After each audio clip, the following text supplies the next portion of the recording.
How's it going, everyone? Welcome back to Legion's Lounge. I'm your host, Matt, joined by Taylor, creator of Legion Drums at War and CEO of Future Lore Studios. Taylor, how's it going tonight? Oh, it's good as always, man. It's great to be back in another episode. This is episode 12 now, I think, right? So I we're just believe we're so. clipping along. We have a little bit of a content shift. We're going to be doing all the Legion's Lounge episodes are now going to be available through the Legion's Realms or YouTube channel now. It's a little bit of a pivot, but we feel as though having content all in one place for everybody, with a different some of our other series that are going on as well. It's just a one-stop shop for everybody. You know, we want some convenience there, and feel as though that's one of the best things moving forward. But today we have another special guest, as always. This time we have resident dwarf and Titan player, the big and little people represent, and actually longtime friend of mine that we fell out of contact with each other for almost a decade, and ironically, in that decade's time is when I created Legions. So having him back in the fold is always great, and having an old longtime friend come back and play and resurface and be able to reconnect is always awesome. So, Folly, how's it been, man?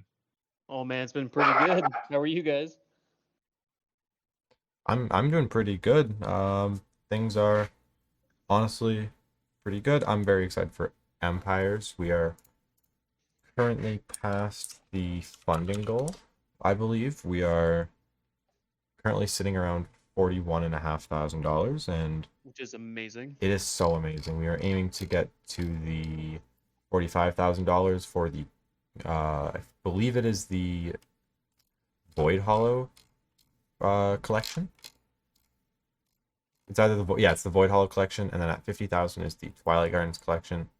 Both amazing. I believe just a few days ago, the promo for all backers will receive the Lady Darksky matte and extended art promo was released, which is incredible. It's an amazing promo. It's such a beautiful mat too. It The is. No, artwork it's a is really good awesome. matte.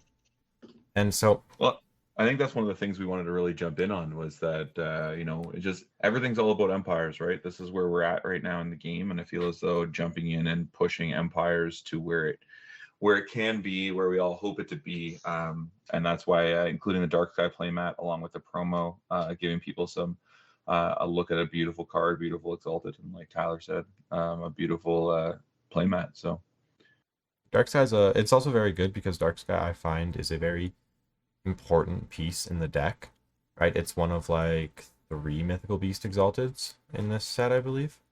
She's it so is, good. yes. Yeah, and I feel Bind the Dragon Soul is also very important. So having Lady Darksky be accessible like this allows everyone to really dive into dragons a lot easier. Yeah, for sure. I think that uh, obviously when you dive into the world of fantasy, whether it's in games or literature or even movies or anything like that, dragons are the cornerstone. They're the quintessential beast. They're the pinnacle of fantasy, right? So Yeah, No, we always couldn't we has to exactly. be could dragons. exactly we couldn't make legions without dragons. So I mean, we implemented them right from the very beginning, but Empires is going to take a much deeper dive into it. But typically in not the true dragon fashion that most people are representing, but or think of. It's more so the story of how the sprites showed up and allowed the dragons who were on the edge of being extinct, how they're able to nurture them back, and with the help of magic to be able to crystallize the sprites, hence the crystal dragon eggs. You crystallize the sprites into dragon eggs and then eventually hatch into dragons.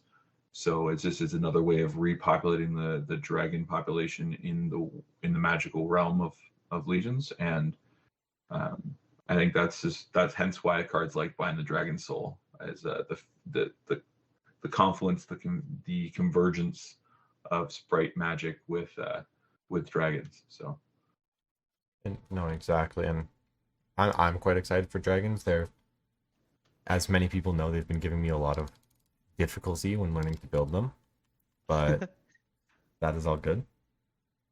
Fair enough. They are pretty.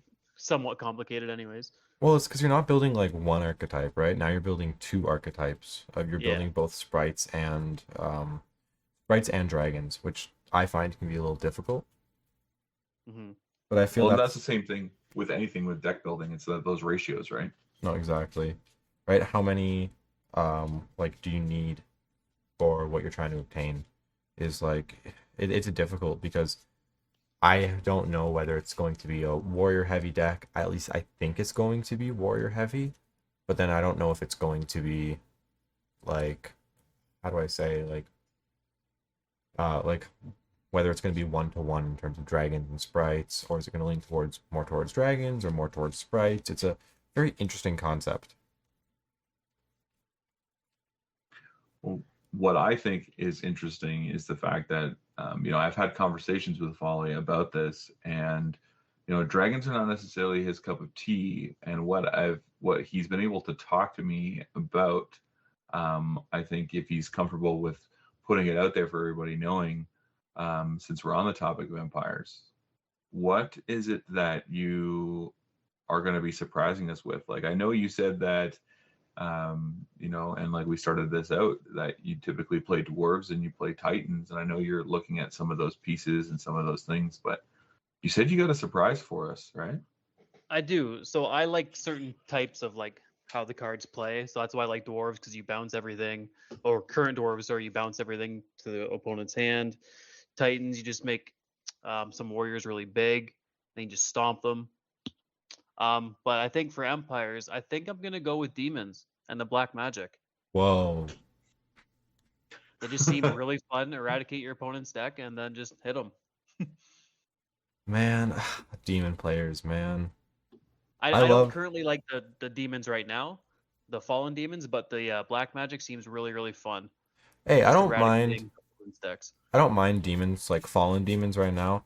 I think it's just what's annoying about them is the turn one end of days. I feel it's just, but I think that's something that we should talk about is how it's actually getting a little bit better in terms of um Yeah.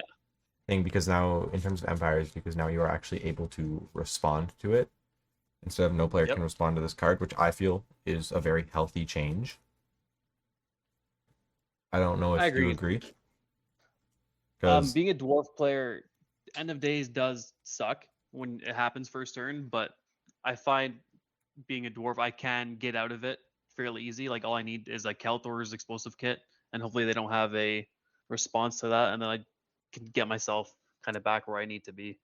oh exactly like right like a But other decks, it's hard for them to oh some recover decks from it's that. definitely very hard, but like you don't need too much to bounce yourself back because you just need to draw into a Keltor's, play it, use the discard effect, then you're already up 2 cards, and then you can try and claw your way out from there. Exactly. Yeah, in the situation of titans, I think it hurts them a little more because obviously they want their cards in the eradication zone, so having them all being sent to the discard pile is a challenge for titans. But I know with empires on the rise coming, there's a lot of different variations and a lot of things, not just the change to end of days, but in overall in general, the interaction scale and the ability to play cards during the opponent's turn and have even more of that in-depth interaction is coming very much so in empires. I think it's something that's very exciting, and honestly, so you're looking to build black magic. You're looking to build anything else? Not at the current moment. Right now, it's hard for me to build decks just like without like a baseline. But I No, that's found very black fair. magic was pretty like fairly simple because I know what the deck like wants to do. Right now, just figuring out the ratios of cards and everything. No, exactly. So yeah, I would have thought you wanted to build Gaia. Gaia will be fun too. I feel like Gaia might be a little bit complicated for me, but I mean I can learn it obviously. Oh, of But I course. feel I like the mean, black magic seems easiest to me, anyways. no, and I agree, and Well, I think. Sorry, you want to say anything, Taylor? no, I was just gonna say, well, you know that at least from conversations we've had, I've had a poll out in the community asking people, everyone's always really interested in not only in the artwork but the character design and obviously the power level of some cards, right? So I had a poll going around and asking members of the community what they thought or who they thought is the strongest card and or cards coming in Empires, That's easy. and what exalteds that people were looking forward to. And I think that Folly's got a pretty clear cut answer on this one.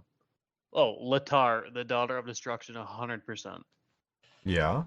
She is so good. Yeah, Latar's really good. Her Perish, the Rift, Devastate. Oh man. No, she's really good from what I can tell. I think Latar is the best on her own just because she's in essentially her own combo. Yep. Right?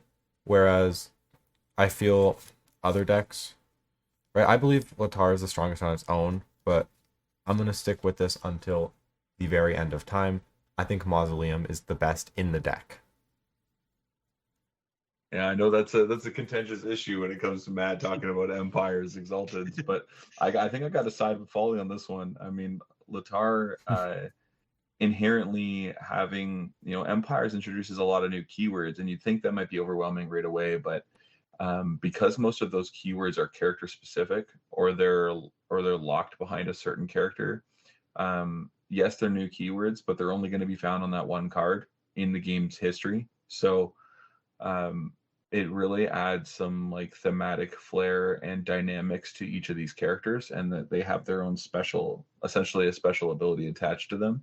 And Latar having Devastate, it's something we've never seen obviously in the game up to this point, but we're familiar with the Shockwave, the Interplay, Destroy Something, but Devastate coming into play and eradicating cards is extremely powerful because it's almost permanent removal, right? Yep. So and just being able to out anything like that is super super beneficial in a deck that wants to slow your opponent down and lock their board down, and then you just come in and remove big power pieces.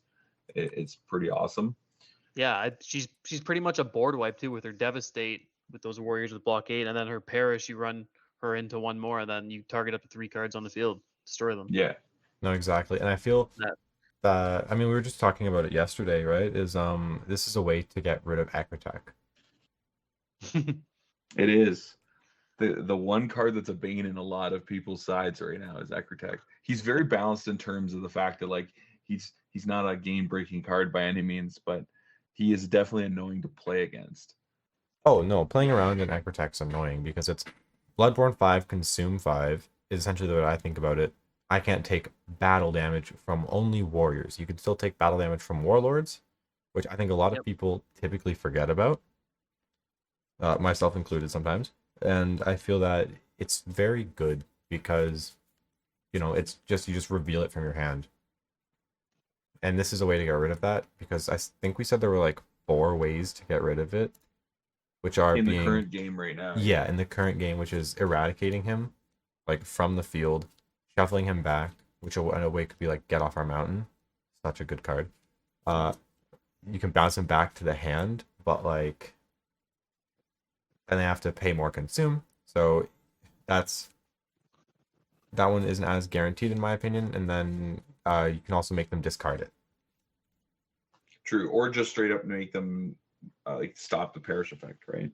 Yeah, I mean, I think the only thing to negate Perish is Grim Charnel, I believe.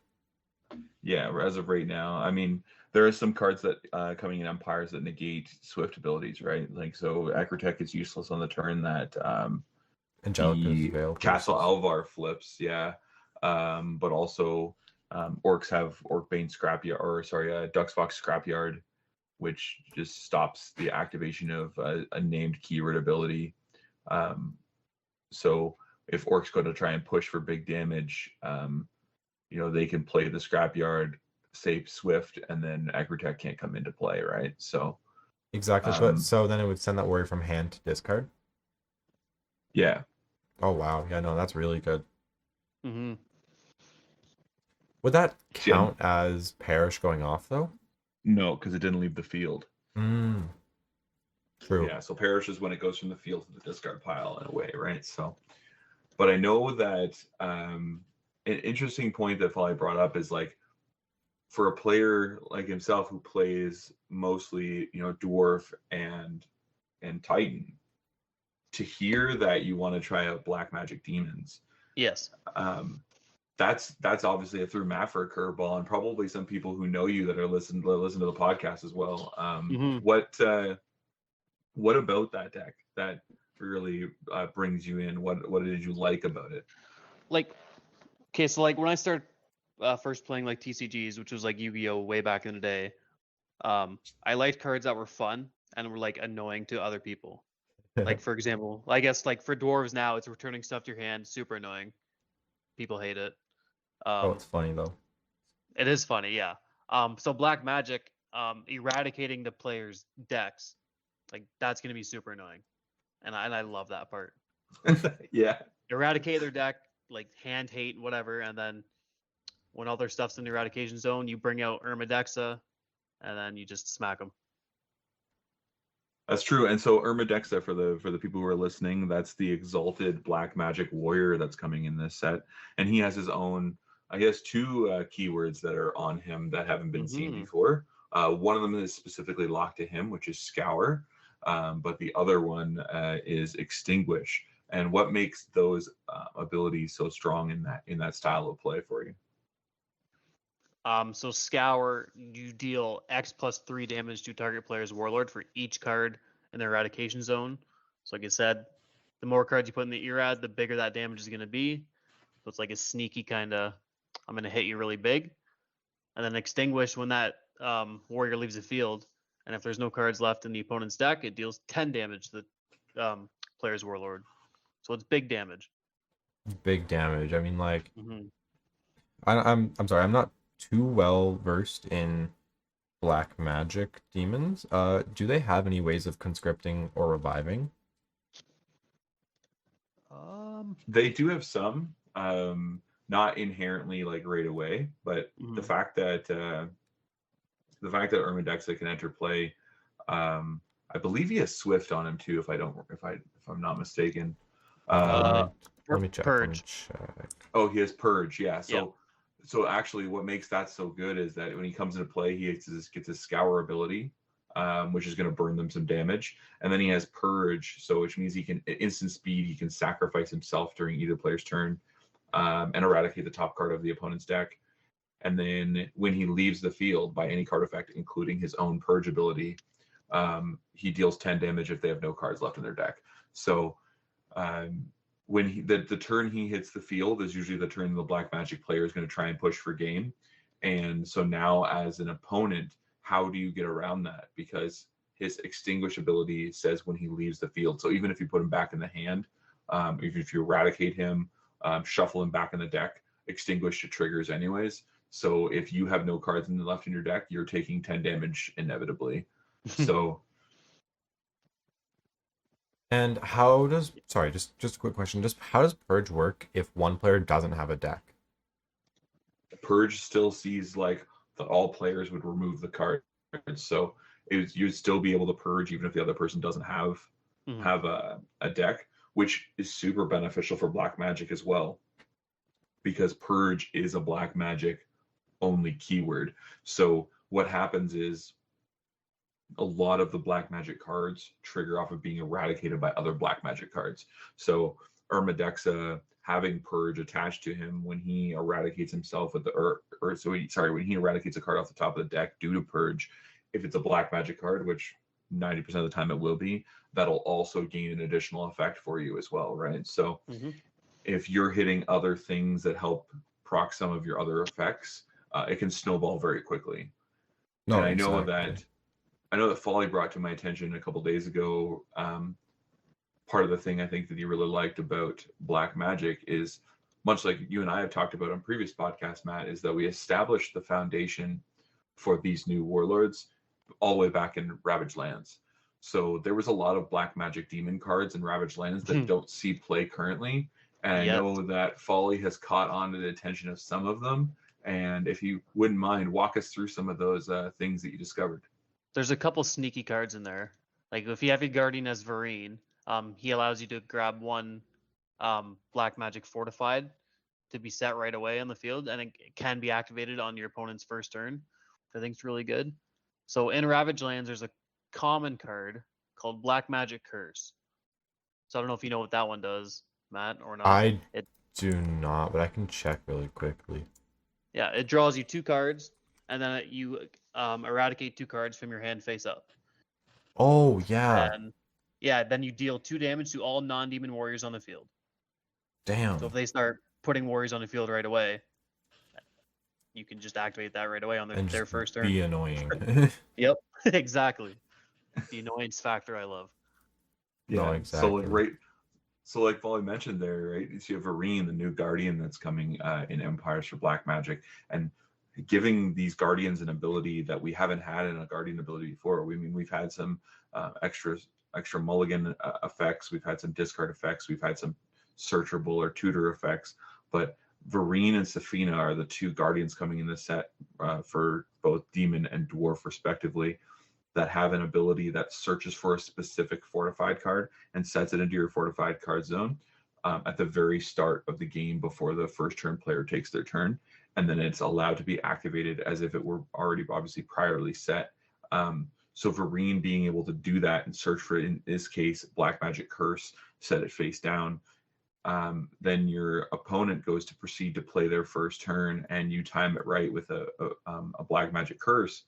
Not only do you destroy the warrior or warriors that they put into play, but it nets you 2 additional cards before your first turn even starts, and eradicates 2 cards, which could therefore start your Black Magic engine. So all during the opponent's turn. So these are the kind of things that we're really adding to the game, with the crazy levels of card play and interaction that can happen on both players' turns now. And I got a question. How do you feel about Black Magic Hellfire? I gotta double check that one. It's Bloodborne 10, consume 10, target 5 Black Magic demon cards in your discard pile, and target up to 5 non-demon cards on the field. Eradicate all targeted cards. That could start some stuff. That can definitely start some stuff. And then also, if it's eradicated by the effect of a Black Magic card, you can deal 2 damage to all warriors on a target player's side of the field. Mm-hmm. So, in my opinion, it's a little powerful. I don't think it's going to be overpowered by any means, but and that's why it was a rare in Ravaged Lands. But obviously, like I said, when they're not seeing play, all the Fallen cards were seeing play. The Black Magic cards didn't, and now this is their chance to come out of the woodwork and really surprise people. No, exactly, and I'm excited for it. Right, I may not play it, but they definitely seem more intriguing to me than Fallen. Because I've never liked stealing people's things. I think also, like, going on to this, the Black Magic Fortifieds, not only do they have great support in Ravaged Lands, but the support they're getting in Empires, specifically to be a control deck. Cathedral of Black Magic, when it's first activated, you get to eradicate the top card of your deck face up, which obviously continues to allow you to combo into things. But I think an important part is that it makes it all your Black Magic card effects that activate in the eradication zone can't be negated, which is huge, because now you just get all of your abilities and your opponent can't stop them.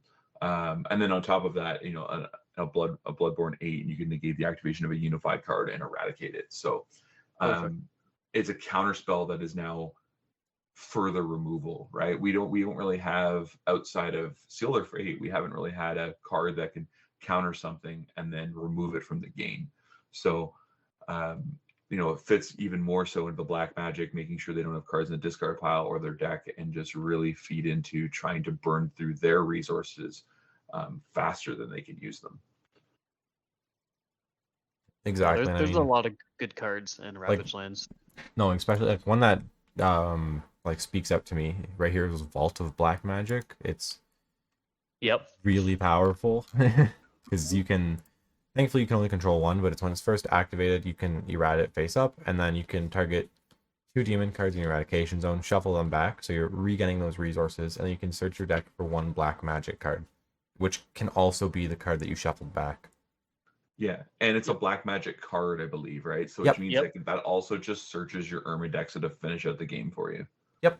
It's so crazy. And it's an act, too.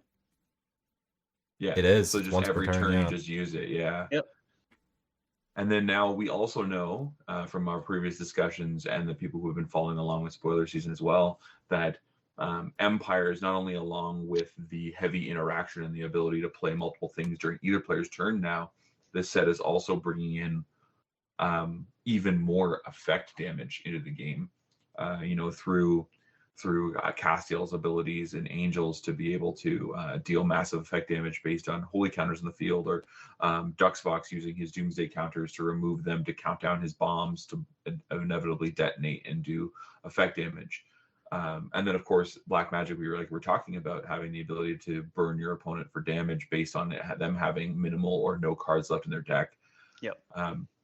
Black Magic were also given in this set an uncommon called Black Magic Barrier, another fortified that allows them to shield themselves from effect damage, right? Your Demon Warlord cannot take effect damage from an opposing player's card effects. Exactly. And then to add on to that, in Ravage Lands, they have a card called Shroud of Black Magic. Draw one, you add one, and then your Black Magic warriors just can't be targeted by attacks from warriors. Yeah. So my favorite Black Magic warrior is 100% Satanic Caster of Black Magic. He's pretty sick. Yes. It's got the Gust, bring that warrior back to your hand. I love the annoyance of it, and Swipe, discard a card. So, and Perfect it works. combo. I think it works. Does it work? Because then it's Gust, and then if you have 0 cards in hand, you Gust that one dude and then swipe him immediately. Exactly. Yes. Oh, that's disgusting. Yeah. So then on top of that, like we've mentioned Vareen already, right? His consumability, if your Demon Warlord uses their special ability for the first time this turn, you can target them 2 Black Magic Fortifieds in your eradication zone and reset them face down to your side of the field. Jeez. So if later on you burn through things off of your own purge abilities, you not only proc those eradication effects, but then allow Vareen to reset them back so they're even more annoyance for your opponent. Yeah. Exactly. I think Black Magic is definitely going to be an underdog in a sense, and I only ask this because it's deals with the eradication. How do you plan to get around catacombs, like concrete catacombs? Dismantle. Fair you enough. gotta dismantle when it's first activated for sure. Yeah. Outside of that, you're gonna have to find ways to destroy cards. Yeah. So that can be a challenge, but there's also a reason why there are some cards that, in the older demons that are currently being played that also just blow cards up, right? So Correct. Yep. I think a crucial thing too is, like, we're talking about Black Magic, and I think we should focus attention right on the Warlord himself and Dromelek, right? I know a lot of people, and we discussed about already in the first little part of this podcast, that End of Days has been an enigma for a lot of people in the game. Players that play demons obviously love End of Days. Players that play against it obviously hate it. It has been a polarizing card for sure. And as we move further and further away from it in terms of entering into the world of Black Magic with Empires, without a doubt, End of Days will still see play in Fallen Demon decks, but it doesn't really benefit the Black Magic deck in any way, because ultimately, like we were talking about, you want your cards eradicated and not in the discard pile. Yeah. Exactly. But speaking of the annoyance of End of Days and the amount of people that don't like it, we should definitely highlight that Andromelek's special ability, Relinquish Hope, is like an eradication version of End of Days. Yeah, but at least you have to have the same amount. Like, you have to have more or equal to the amount of cards in hand for them to get rid of their entire hand. Yeah.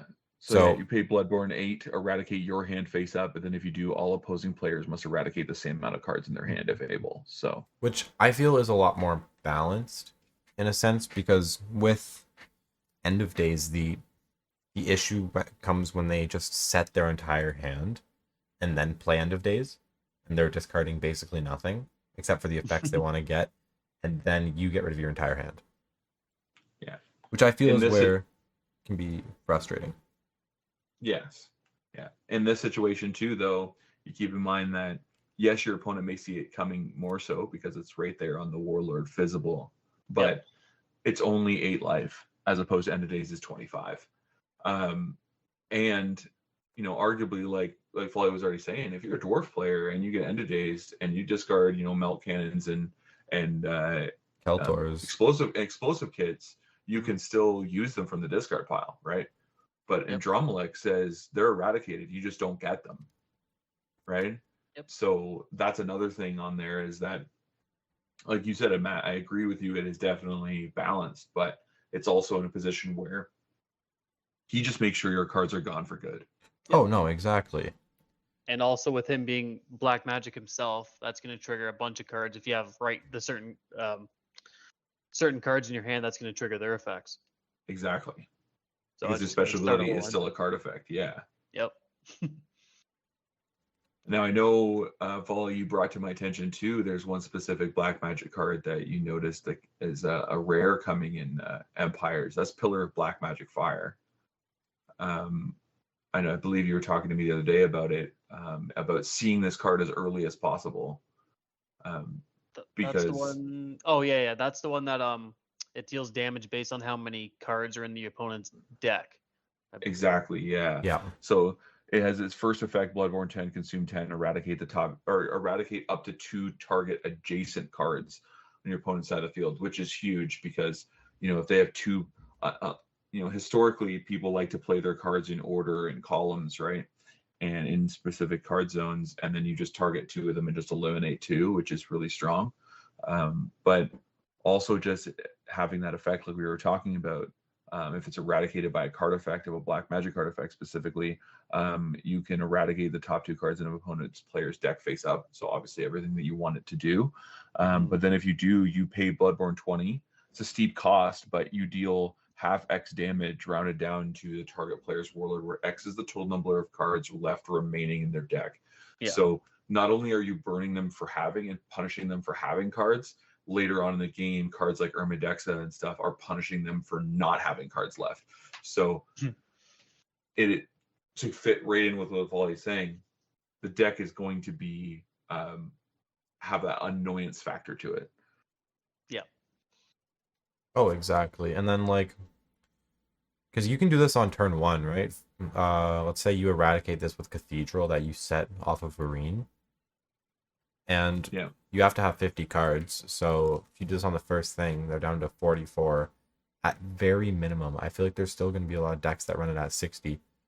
Yeah. So that's dealing 20 some, would be 22 to 20, or to 30, no.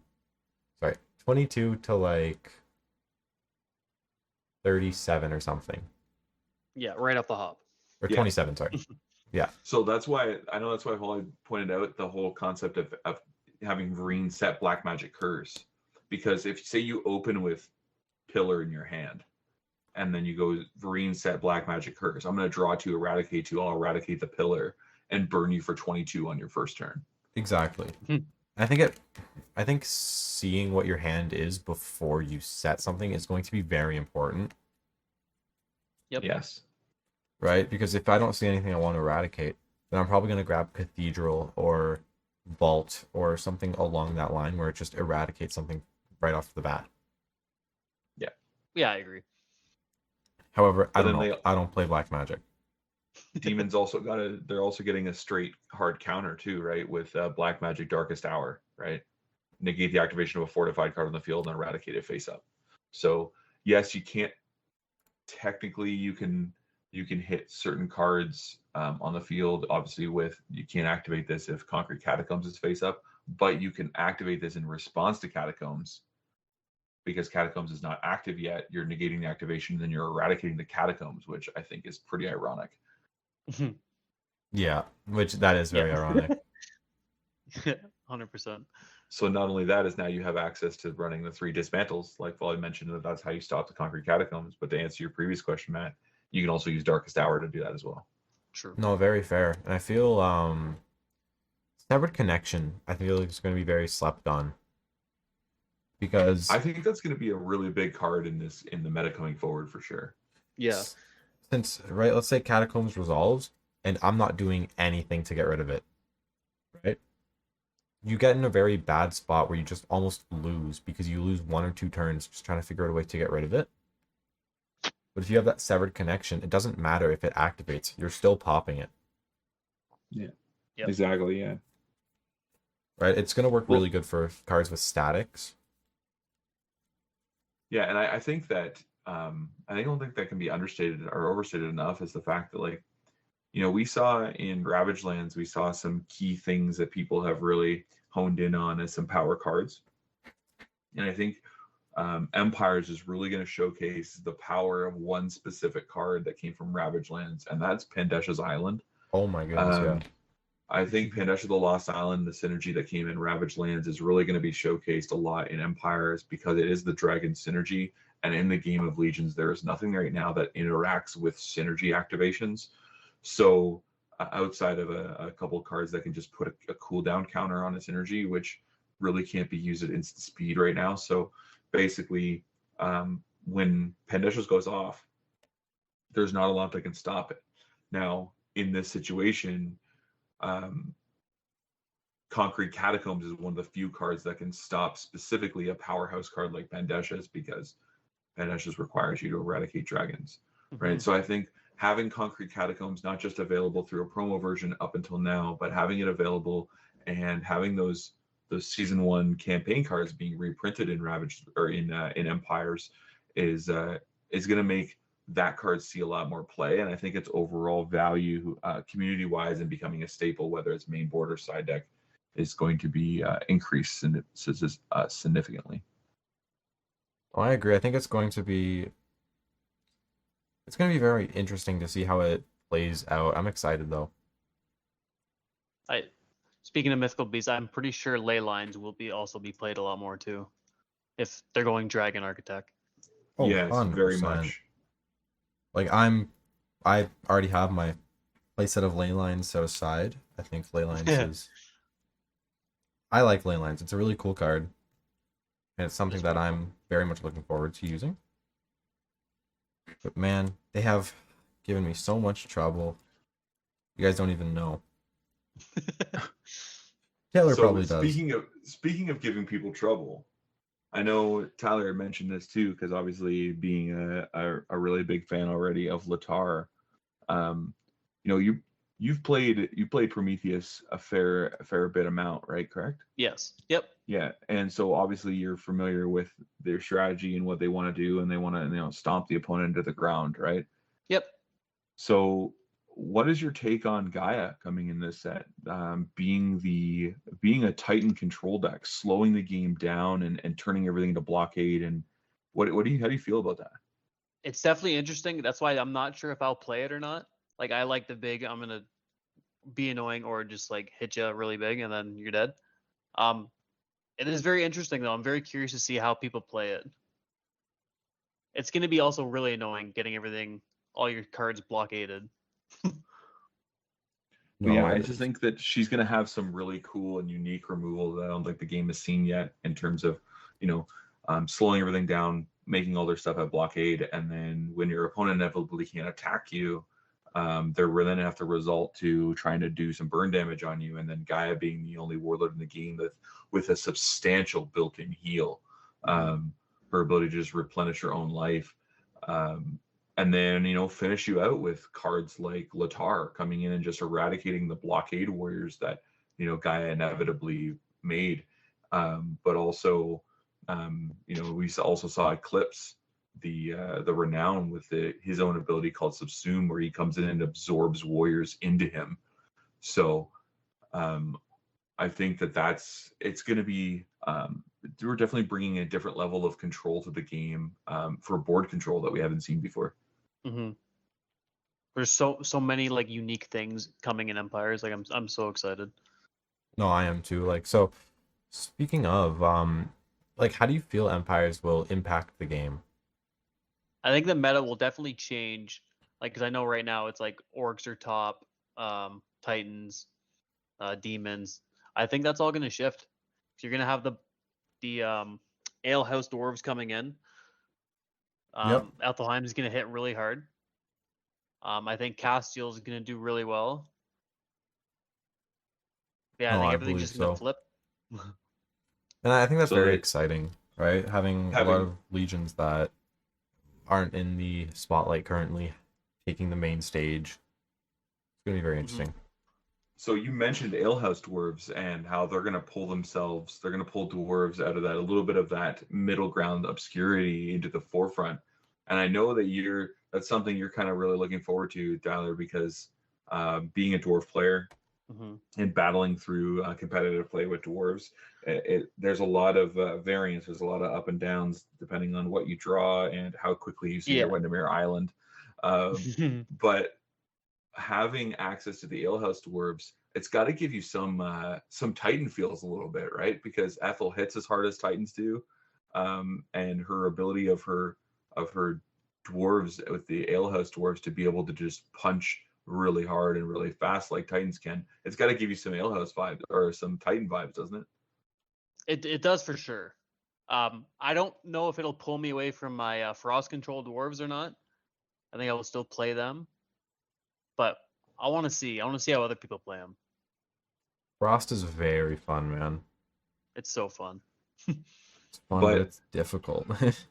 the question is, does a powerhouse warrior like Ladonza change your mind? Because for those who are listening that aren't familiar with Ladonza, the Alehouse Shield Maiden, she's a renown coming in this set, and I know a lot of people have mentioned to me already that they're surprised that Ladonza is at the renown rarity because of how powerful she is. They believe that she should have been an exalted. But ultimately, Ethel needed a big powerhouse card, and having it as a 2 of in the deck, I think, is crucial for her success in this meta going forward. But Ladonza has an ability locked to herself that we mentioned. It's called Quench. That's so gross. Which is not only which we try to keep things as thematic here at Legions as much as we can. So Quench being not only quench your thirst because it's alehouse, but also quench as in silence an opponent. So when she enters play, quenches, you get to reveal up to 3 alehouse drink cards from your hand.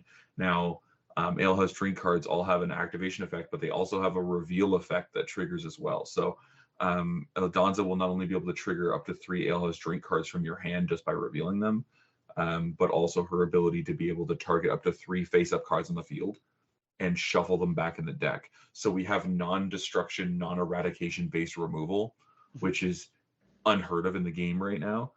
And not only can she just remove 3 cards when she enters play, she also reveals 3 effects that can all trigger as well. Yep. So that ability alone is a powerhouse, and it's a good thing that it's locked to her and her alone. But Yes. Also having the new keyword ability that's across all legions right now, Incinerate, that's coming, which is equivalent to, if you're Magic familiar, equivalent to a Death Touch, where whatever it battles with, it sends both warriors to the discard pile. So that includes itself too. It includes itself as well. So Ladonza is kind of a kamikaze-like dwarf, but what makes her so valuable is when she comes into play, being able to reveal, get those drink effects, also shuffle 3 cards off the field back in, but then she has the ability to trade with a warrior into the Incinerate, so she can attack anything that's smaller or larger than her, and it just automatically sends it to the discard pile. Once again, non-destruction removal, which is huge. Yep. And then when she goes to the discard pile, she has a perish effect that allows you to reveal an alehouse card from your hand. And that just starts everything all over again. Exactly, because if you reveal an alehouse drink wine says you can target an alehouse dwarf warrior in your discard pile and revive it. So you can then just reveal wine, bring back Ladonza, and quench again. That's so crazy. Gross. I know. Oh, but I love it. So then in that situation, Ladonza becomes a 7 to 8 card board clear. Jeez. Right. And it's all non-destruction removal, which is insane. It's so good it hurts my brain. There's gonna be so much with that going on, so many reveals, and then everything's just gonna go off. Well, and then the crazy part is she reveals alehouse drinks, right? So it gets even more crazy if, like, say on her first quench ability, she enters play, reveals 3 alehouse drinks, and one of those alehouse drinks is alehouse drink Moonshine. And Moonshine says when it's revealed by an alehouse card effect, you can then conscript another alehouse drink or an alehouse warrior from your hand. So this is where it gets crazy, is the fact that she comes into play, reveals 3. If one of the 3 is Moonshine, She shuffles 3 cards back with her quench ability. Moonshine's effect triggers, and then conscripts another Ladonza from your hand, which then quenches 3 more cards. So now you've removed 6. Then she trades with one of them, removing 7 and herself, and then reveal wine to bring her back, reveal another 3, and shuffle another 3. So now she's removed 10 cards off the field. Which, Jeez. thankfully, wine is once per turn. Yes. And so is moonshine, right? Yeah. But that now in that specific situation, it would require you to have both Ladonzas in your opening hand, or one Ladonza in your opening hand and have a wine, because wine can use each effect once per turn. And when you activate wine normally from your hand, it searches your deck for an alehouse warrior with 2 or less power, which is Ladonza, and puts it into play. Exactly. No, it's gonna be super neat. Yeah. I'm excited. And then, of course, some of the other alehouse cards having the ability of like alehouse hunting party, reveal the top 5 cards of your deck. For every alehouse drink revealed, you can blow up a card on the field, right? So Yep. More obviously, board wipe. yeah. So obviously, you're going to max out on your alehouse drink cards. I believe there's 5 of them in the set. So I mean, if you play 3 copies of each one, there's 15 cards of your deck are alehouse drinks. So they're going to get sloshed and punch some things. Oh, I Yep. agree. I mean, man, I think alehouse is gonna be in a league of its own. It's gonna be so powerful. Oh yeah.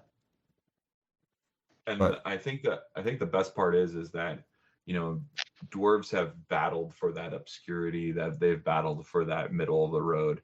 I think, you know, like Tyler was mentioning, you know, alehouse is going to I see them creeping up into the top of the metagame. No, I agree. I mean, I think I want to add it. I think it's not only alehouse that's gonna become top of the metagame. I think dwarves as a whole are gonna become really good. Yeah, they got some good like blast forge pieces and like just other dwarf pieces coming. No, I think will really exactly. help them. Right? Like, get off our mountain, super good. I And love for it. those that are listening, what does Get Off Our Mountain do? So you can only play it if your synergy is Mount Fingard, the Frozen Peak, and it basically negates the conscription of a warrior and places it on the bottom of their deck. So then- annoying. Yeah, it's super annoying. And then, what? I mean, Folly, you can't really speak. You're playing black magic, so. No, annoying as in good. Like I Oh. like it. And then if it's in the discard at the end of a turn, you can place it back on the top of your deck, and if you do reduce your synergy cooldown by 1. That's huge. It is. So So it's Bloodborne 4 it- though. Yeah, but it's another great dwarf fortified, which you know, dwarves need definitely, especially the frost control dwarves. And you're playing Mount Vengar if you're playing frost control. Or you're So always giving- playing Fingard. Dwarves don't really have a negation for warriors, right? They have Trap in the Black Powder Room that stops a keyword ability, but this just stops any warrior. It doesn't matter how powerful it is. And then not only does it not like put it back to the hand like prior dwarf card effects, it doesn't destroy it. It puts it to the bottom of the deck, which is insanely annoying.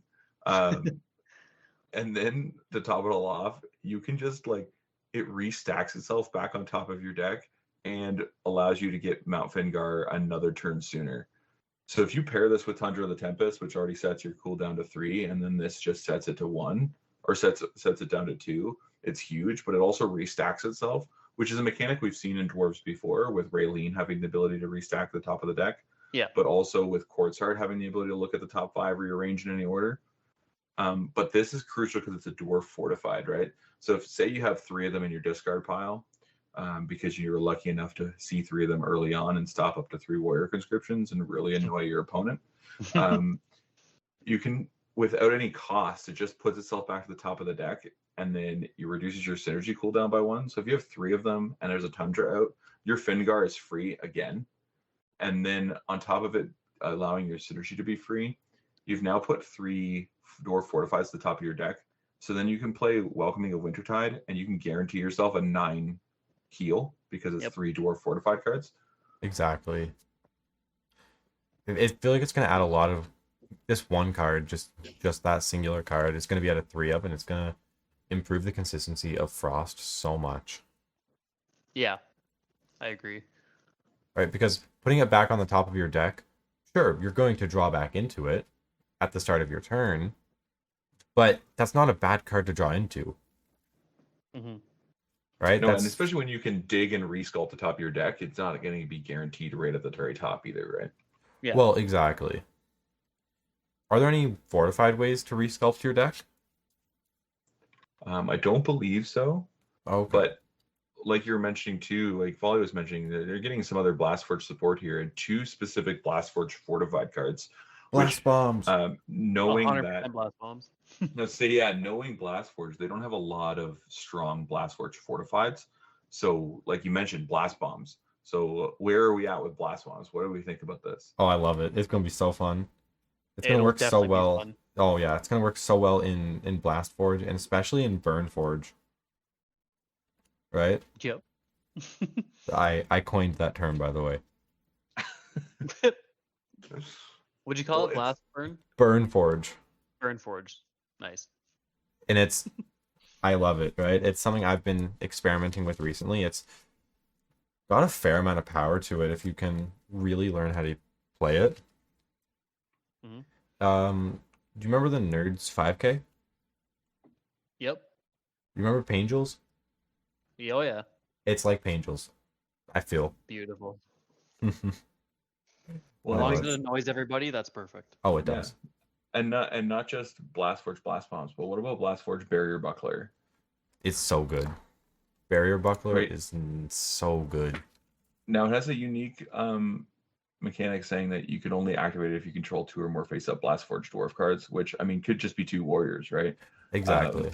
Or it could be a blast bombs and a into the Blastforge, right? But negating the activation of a unified card, which is huge because we know that as dwarf players, Folly knows this very well. That Never Shake the Cold is a very good card. Yep. So negating the activation of a unified card, returning it to the owner's hand. So you would think at first you're like, okay, I'm going to negate their unified card for free and put it back in their hand, but They're then just gonna play it they again. just activate it again.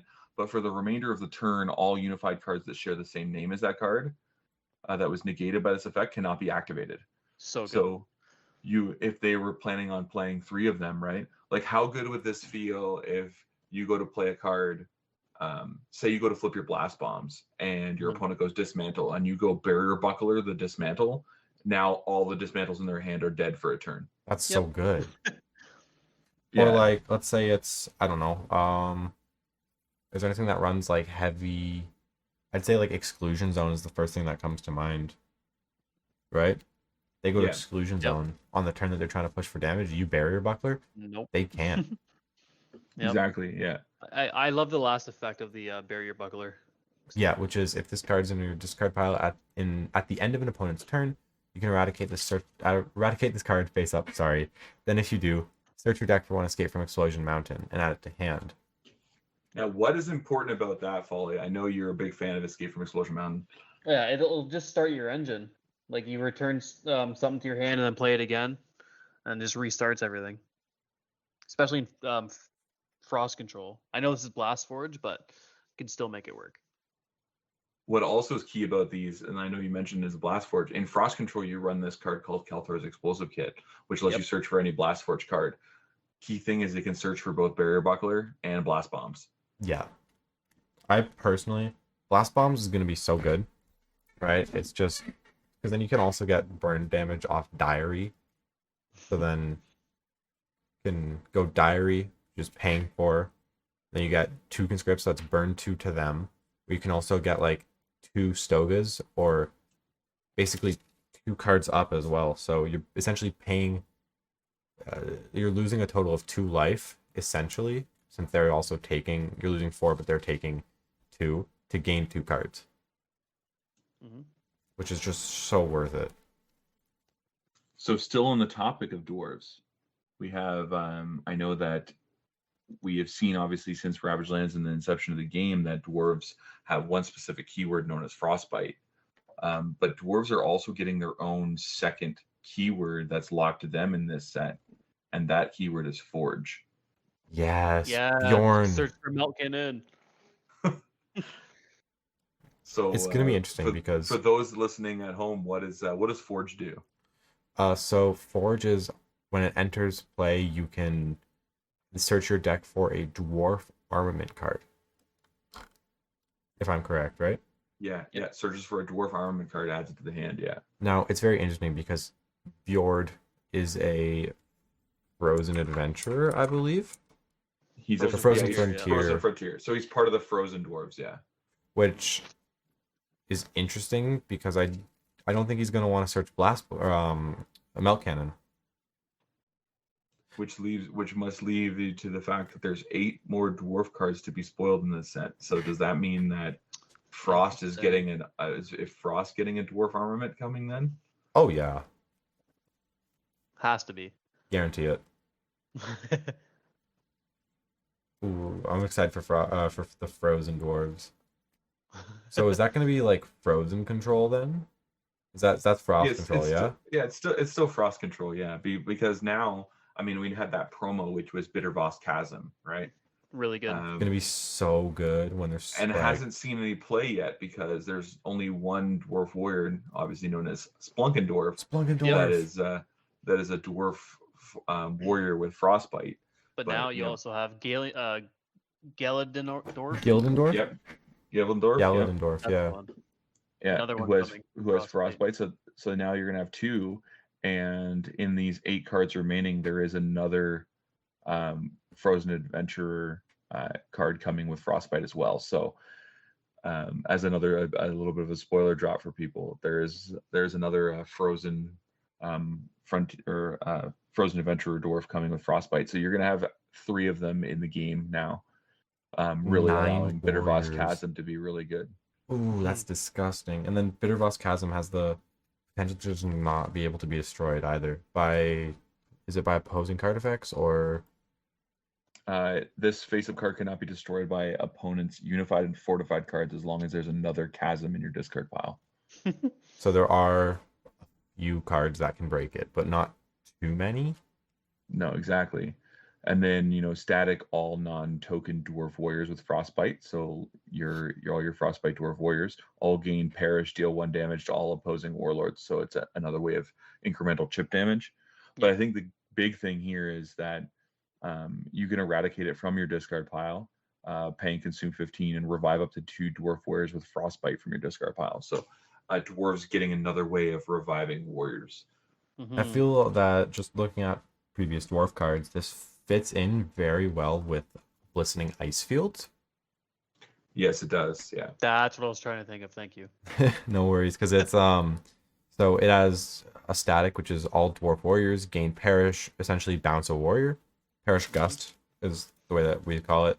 And once per turn, you can destroy 1 dwarf warrior on your side of the field with frostbite, and if you do, deal 1 damage to a target player's warlord. And so then that will add on to the Bitterboss Chasm. Yeah. So it'll be 2 damage. Now, although that might not sound like much, that adds up quickly. Oh yeah, chipping away. But not only is it 2 damage, but you also return another warrior to hand, right? Exactly. And then you can eradicate a chasm from your discard pile to bring back those frost warriors you just got rid of. No, exactly. It's going to be a pretty... I'm excited for more Frozen support. But seeing all the ice stuff is so fun, right? Like, then you could also Shadow on the Frozen Anvil is going to be super good. So it already is super good. It already is, yeah. But you might want to bounce Folly's got your a strong own opinion dudes. on that one. Oh yeah, Good opinion, bad opinion. it's so good. It's You so don't good. yeah. I hate seeing it when I'm doing a dwarf mirror match because you just know this is not good. This is the end. Yeah. Yeah. And I mean, when you might want to... This is just me theorizing here. You might want to bounce your own warriors to draw more cards. Possibly. True, you can do that. Yep. Yeah. Or wait, no, you still No. draw each card. Never mind, sorry. Yeah. But now what about there's a dwarf card in here that I don't think anyone has really talked about. Coming in Empires called Smashing Skulls. Smashing Skulls. Yeah, it's going to be very interesting. It just absolutely says, if you're undead, I don't like you. Basically, it's bestow 3 attack to 1 dwarf warrior on your side of the field until the end of the turn. If the dwarf warrior becomes double its original attack from this effect, is it exactly double? If it becomes exactly double, yeah. Okay. Then it can make an additional attack this turn. If this card is in your discard pile, you can eradicate it and destroy one warrior on the field. If the destroyed warrior was an undead warrior, it also deals 3 damage to all opposing warlords. So that means you have to have a 3 attack warrior. 2 attack. To attack twice, yeah. Yeah. Yeah. Wait. No. Hold on. It'd be you have to have a 2 attack warrior. No. Bad math. No, you're good. You're good. So well, it doesn't say exactly. Sorry, it does. I was going off the top of my head here, but looking at the card right now, it does say becomes double. So as long as it's double its original attack. Okay, so as long as it attacks 3 or less. Yeah. Yeah. So Wind and Mirror does that for the wolves, and Wind and Mirror also is going to buff the Frozen Adventurers with Frostbite. It's gonna be so good. Your Frostfall Fortress also buffs them +2. Oh, that's disgusting. Yeah. That's gonna be essentially you could have 5 power warriors just with Frostbite. With Frostbite, yeah. And Perish bounce a dude. Ooh, I'm really liking into. It's actually a really good card. It is. Comment. And then I think the eradication effect is really good to just destroy a warrior, because then you can destroy one of your dudes to deal chip damage, or you can destroy one of their dudes to open up slots. But yeah, if Dwarves already didn't have a good matchup against Undead for returning cards to the hand, now Smashing Skulls allows them to do that even more so. Yup. I'm excited for Frozen Dwarves. I don't know if they're going to get full support in this set, but they're getting closer. They are definitely getting closer.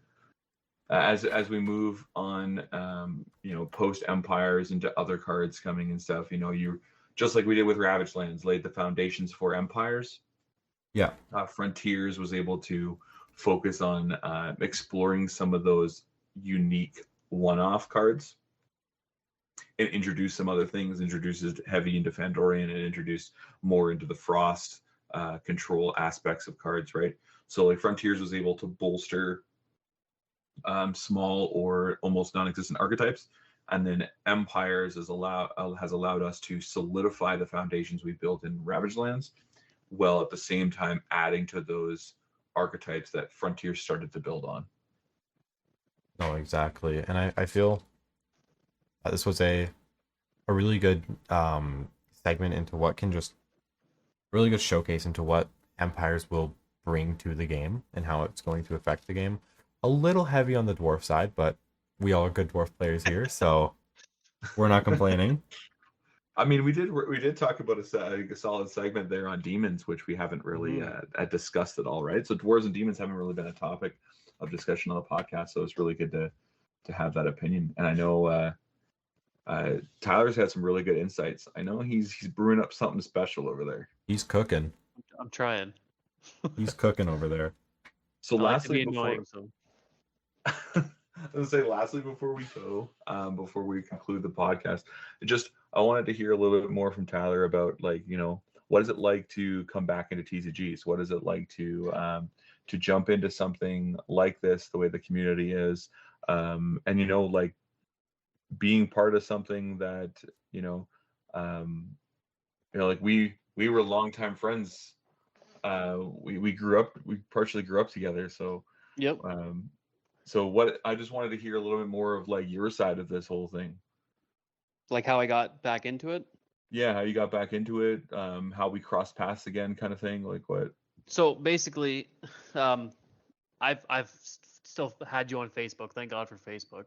So I've followed like your company and everything, and like I've seen what was happening, that you building legions and everything. And then I just got to a point in my life where I'm like, I need a new hobby. It's like, what can I do? Like I liked Yu-Gi-Oh back in the day, but like no one really plays that. We're like my friend group anyways. So I was like, I'm gonna go try Legions. And then I think the community was like the best part about this.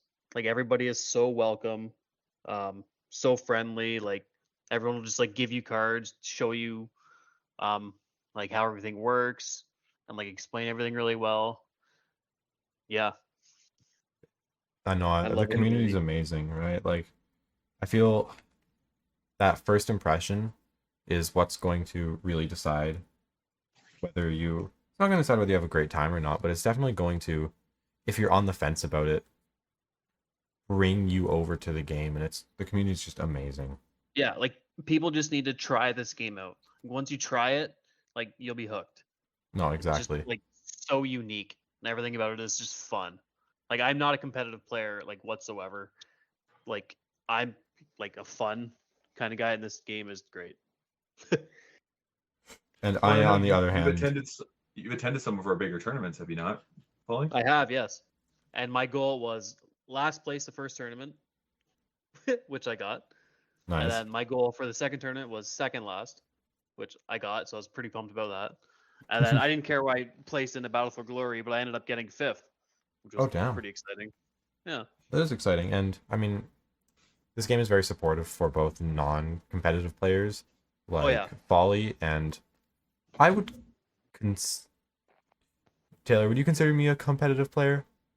I mean, you definitely, when you started, you weren't, but I can see that as you understood the game more and as you dove into it more, you really started to change that direction for sure. Yeah, I started as very much a casual type of Mhm. player, but now I find that I very much enjoy the tournament setting. Well, I think inherently everyone is humans. You know, we have an edge of competition to us, right? Yeah. And Exactly. especially when the competition is fun and it's not like, make or break. I think that it that healthy competition really helps, invoke some laughs and some good times and ultimately memories. Like that's what we play games for, and that's what we have a good time for, right? Nobody ever really, unless it's traumatizing, no one really focuses on the bad times. It's always about the good times, right? And it was great to reconnect with Tyler after all these years. We went to elementary school together and high school together, but life always takes you in a different direction, right? And then being able to see you again, and I think you came back and showed up at the London Comic Con while we were there hosting one of the events. Yeah. Um, That was where I bought my like first like boxes and everything. Yeah. Yeah, and then having you come back and play locally and stuff like that, it's been awesome to not only obviously add another great new player to the community, but a longtime friend. So like Hmm. that's really cool to be part of that again, and to reconnect and rekindle that. But also, I think that you know, like you said, being welcoming. We've Matt and I have touched on it in previous podcasts before. Is that first impression, that new player feel, um, and I know Paul, you talked about it too, was that just that great aspect of the community has done wonders, Hmm. um, specifically in person, right? About making sure everybody's got their cards, making sure that the community shares knowledge and help where they can. I know we talked about a couple episodes back, Matt, with Kevin being on the podcast and being one of our most brand new players, and coming in, uh, entering into the hobby at a little bit of an older age than our average player base, and coming in and feeling welcome in that setting as well. So I think that's been huge. But I know that Folly not being that much of a competitive player, I know that he did score some pretty good stuff the other night. Oh my god. Oh, did You you should Yeah. definitely share that with us. So I got a box of Bountiful Harvest, okay? and like I posted in the Discord, like I was looking for Greaves of Yeah. Gallantry, the ancient relic. So I open a box. Greaves is right there. Perfect. What a great box already. Hmm. First pack got a rare. I think it was Viviana or something. Second pack Serena Soda. Jeez. Amazing. Did you already have a Serena? I did not have Serena. No. She's so good. And then So good. he got that from prize support, and then Oh, had one pack, right? yeah, one Frontiers pack, and what was in it? A Void Collapse. Ooh. Yeah, Void So it Collapse was a is great night of pulls. come Empires, Void Collapse is gonna be one of those cards that you have to it's gonna be sought after. So sought after.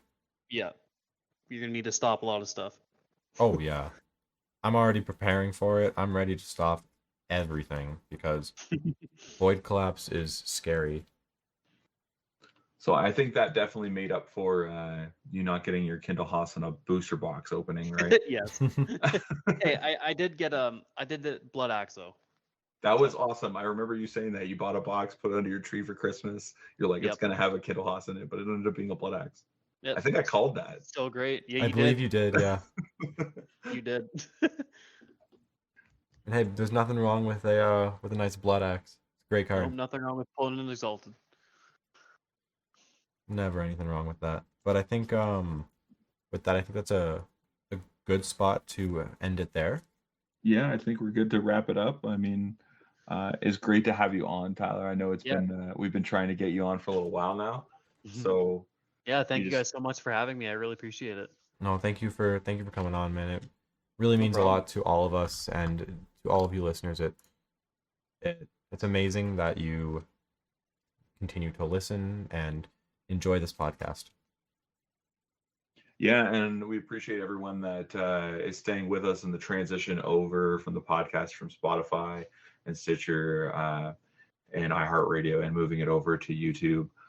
We're really trying to restructure some of the socials and try to make sure that we have these one-stop shops for everybody to get all of their news for the game, all the discussion points. And so feel free to this is the first episode that's going to be on YouTube directly, but all of our previous podcasts are all on the YouTube channel by the time you're hearing this one.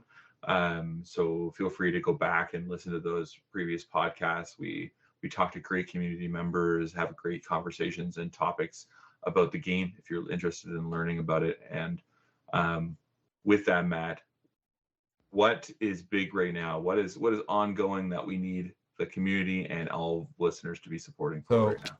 currently ongoing, we have the Kickstarter, which is on for 24 more days. So when this releases, it should be 20 some odd days left, and we are currently at around $41,500, and we are looking to get to as much as possible.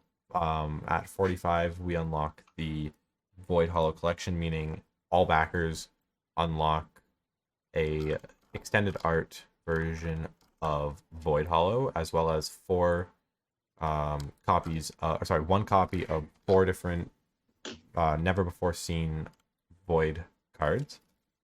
Which we'll be spoiling very shortly. Very nice. And then at 50,000, we unlock the Twilight Gardens collection, which is a extended art version of Twilight Gardens, and then you will unlock 1 copy of each of the 4 Twilight flowers. And then, of course, if we do manage to make it to the 55,000, obviously a huge thank you to the community to be able to do that. And as a result, we want to make sure we reward people with, and all of our dedicated backers and community members with the one specific card and topic that has been overabundantly welcoming in our community. Everyone really wants to see and meet and play this character. And what character is that, Matt? This is Marianas, the Corsair of Despair, with her guardian Mollymock, Seal with Mollymock. She is basically a ghost pirate. Yeah, there's been an overwhelming amount of fans pouring out to us so far in the community, saying that they would love to be able to get early access to Marianas, and that's why we wanted to make sure that we put it in the stretch goals for everyone. As an incentivification, like, let's get there, let's work together, let's build the game even further, and as a reward, we want to give everybody access to Marianas, much before she was supposed to be released. So she's ready to go, and her pieces are ready to go with her. So it's all about community support, right? We talked about it already, how great this community is. I know, Tyler, you're a prime example of that. Excellent community member, excellent supporter to the game. So Thank you. Let's continue to work together. Let's get the people we know involved. I know that Captain Fathom, also a close relative of yours, and Yep. and backer and supporter of the game as well. So let's make this push in these last final 24 days. We're gonna have a couple more podcasts before the conclusion of that Kickstarter campaign, but overall, Matt, does that sum it up? Folly, you got anything you'd like to add to the viewers that are watching you right now? Try this game. Couldn't have said it better. Yeah, that's short and sweet. I think it really is. I mean, I think we have something special here, and we're not just saying that. Try not to be biased, but inherently I am. But we have we have something special here, and if it's not for the game, but to have fun and meet some cool new people along the way. Exactly, and I think with that, that's the perfect place to end it off. So yeah. Until next time, thank you, Folly, for being part of the podcast. Thank you guys again. Really appreciate it. Anytime, and have a good day, everyone. Yeah, we'll see you on the next one.